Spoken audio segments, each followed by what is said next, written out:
بسم اللہ الرحمن الرحیم۔ السلام علیکم۔ 70 اور 80 کی دہائی میں اس کی شہرت دولت کا اتنا چرچا تھا کہ شہزادیاں اور شہزادے ان کے ساتھ ایک کپ کافی پینا اپنے لیے اعزاز سمجھتے تھے۔ وہ کینیا میں موجود اپنے وسیع اور رز فارم ہاؤس میں چھٹیاں گزارنے گیا ہوا تھا۔ ان کی کمسن بیٹی نے آئس کریم اور چاکلیٹ کی خواہش کی۔ انہوں نے اپنے ایک جہاز 747 بمائے عملہ پیرس بھیجا، جہاں سے آئس کریم خریدنے کے بعد جنیوا سے چاکلیٹ لے کر اسی دن جہاز واپس کینیا پہنچا۔ اس کا ایک دن کا خرچہ $1 ملین تھا۔ London, Paris, new York, Sydney سمیت دنیا کے 12 مہنگے ترین شہروں میں اس کی لگژری محلات تھے۔ انہیں عربی نسل کے گھوڑوں کا بہت شوق تھا۔ دنیا کے کئی ممالک میں ان کے خاص استبل موجود تھے۔ اس کی دوئی طلاق آج تک دنیا کی مہنگی ترین طلاق سمجھی جاتی ہے، جب اس نے $875 ملین اپنی امریکی بیوی کے منہ پر مارے اور اسے طلاق دے دی۔ اس کی ملکیت میں جو یاٹ تھی وہ اپنے دور کی سب سے بڑی یاٹ تھی، جو اس وقت بادشاہوں کو بھی نصیب نہ تھی۔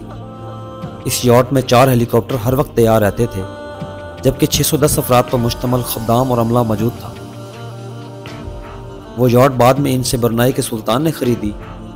ان سے ہوتے ہوئے امریکی صدر ڈونلڈ ٹرمپ تک پہنچی۔ ٹرمپ نے $29 ملین میں خریدی۔ ان کی اس یاٹ پر جیمز بانڈ سیریز کی کافی فلمیں شوٹ ہوئی۔ اپنی 50ویں سالگرہ پر اس نے اسپین کے ساحل پر دنیا کی مہنگی ترین پارٹی دی، جس میں دنیا کے 400 معروف شخصیات نے 5 دن تک خوب مستی کی۔ امریکی صدر رچرڈ نکسن کی بیٹی کی ایک مسکراہٹ پر 60,000 پاؤنڈ مالیت کی طلائی ہار قربان کر دیا۔ اسلحے کا بہت بڑا سوداگر تھا۔ ملکوں کے درمیان وہ اسلحے کی ڈیل کرواتا۔ سعودی عرب اور برطانیہ کے درمیان انہوں نے $20 ارب کے معاہدے کروائے۔ شراب اور شباب اس کی کمزوری تھی۔ 4 جائز 8 ناجائز بیگمات تھی۔ یتیموں پر دست شفقت رکھنا، بیواؤں کا خیال رکھنا، مسکینوں کی مدد، سیلاب اور زلزلوں میں انسانی ہمدردی کے تحت فلاحی کام، ان سب سے اسے سخت الرجی تھی۔ ان کا یہ جملہ مشہور تھا کہ آدم علیہ السلام نے اپنی اولاد کی کفالت کی ذمہ داری مجھے نہیں دی۔ 80 کی دہائی میں وہ $40,000 کے اثاثوں کا مالک تھا۔ پھر آہستہ آہستہ اللہ تعالیٰ نے اس کی رسی کو کھینچ لیا۔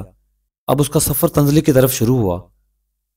اربوں ڈالر کے ہیرے جواہرات سمندر میں ڈوب گئے۔ کاروبار میں خسارے پہ خسارہ شروع ہوا۔ قرضے پہ قرضہ چڑھا۔ سب اثاثے فروخت کر ڈالے۔ ان کے دوست احباب، ان کے چاہنے والوں نے ان سے نظریں چرا لی۔ یہ ایک لمبی مدت میں گمنامی کے پتال میں چلا گیا۔ کسی کو خبر نہ تھی کہ کہاں ہے۔ پھر ایک دن یہ لندن میں کسی سودے تاجر کو ملا۔ ان کی حالت غیر ہو چکی تھی۔ اس تاجر سے کہا وطن واپس جانا چاہتا ہوں لیکن کرایہ نہیں ہے۔ اس سعودی تاجر نے اکانومی کلاس کی ٹکٹ خرید کر اسے دیا اور یہ جملہ کہا، اے عدنان، اللہ تعالیٰ نے فقیروں اور غریبوں پر مال خرچ کرنے اور صدقے کا حکم دیا ہے۔ یہ ٹکٹ بھی ایک صدقہ ہے۔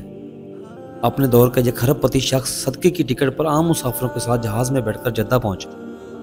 اس عرب پتی تاجر کا نام عدنان خاشقجی تھا۔ یہ عرب نژاد ترک تھا۔ اس کی پیدائش مکہ مکرمہ میں ہوئی۔ اس کے والد شاہی طبیب تھا۔ یہ شخص ترکی میں قتل ہوئے صحافی جمال خاشقجی کا چچا تھا۔ 2017 میں اس کا انتقال ہوا۔ میں نے جب اس شخص کی زندگی کا مطالعہ کیا، یقین کیجئے میں ہل کر رہ گیا۔ اللہ تعالیٰ کے انصاف پر میرا ایمان مزید پختہ ہو گیا۔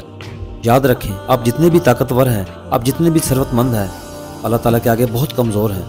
اپنی دولت اور طاقت کو کبھی بغاوت کے لیے استعمال نہ کرنا۔